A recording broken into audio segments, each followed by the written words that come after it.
I didn't think I'd be reading the following sentence, but listen closely. The funeral industry is undergoing a transformation. While funerals are traditionally somber affairs, they're now becoming increasingly more glamorous. See what I mean? They come at a cost, and some people are criticizing it as being too flashy. Newzroom Afrika Silethiwe Ndlovu is at a funeral parlor in Chatsworth and joins us now live. Silethiwe, we've been watching various packages since this morning about this transformation in the funeral industry, and it really is astonishing the amounts of money that people are paying, but also just this glamour idea and perspective that's now become part of the process. What's the picture where you are? Certainly, Iman. Some might say that it has become glamorous, a bit too flamboyant for some people. But if you speak to other people, then they state that it's a form of burying their loved ones in a dignified manner. Now, earlier on, we were just outside the funeral parlor here, where we spoke to one of the Undertakers. But now then we are inside the funeral parlor, and we're actually joined by someone to give us more insight into the world then of burials. Excuse the transition, Iman. Lungelo is just going handheld. Thank you so much for joining us, Muzihlengwa, this morning.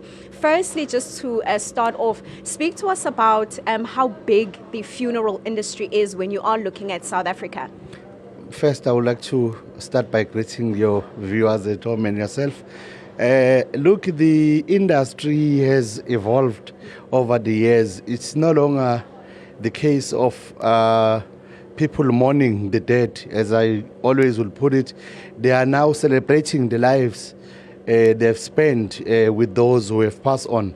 So, in doing so, they want to do it in a more joyful mood, rather than sad and sorrow type of events.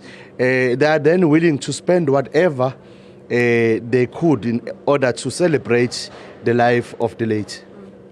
Talk to us about some of those celebrations that you are mentioning. I mean, behind you we can see coffins that we're told are the most expensive in this parlor. Talk to us about some of the styles then that you have seen in the past few years. Look, personally, the most expensive coffin that I've done was $250, the coffin itself, nothing else.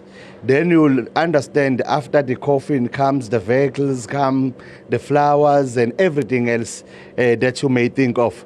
So there are indeed people who invest a lot in ensuring that their send-off becomes one of the most a joyful moment they could ever remember.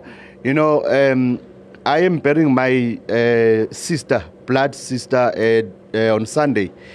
She always said to me, I want to prepare before I leave. I don't want to leave my children with the burden of trying to put together a decent funeral. So I'm standing here today and proudly like wanting to ensure that her memories lives forever and her will is being honored come Sunday. Thank you very much for speaking to us, and our condolences there. Iman, that's Muzihleng was speaking to us not just about the services then that he has provided, but also what you can see behind me, and those are of course some of the coffins that they do provide here, and some of the coffins that he also provides, but also speaking to us about some of the trends that we are seeing now that funerals have changed over the past few years. Silethiwe, I guess you haven't lived until you have died. We'll have more on this special feature on the channel throughout the course of the day. Let's go back.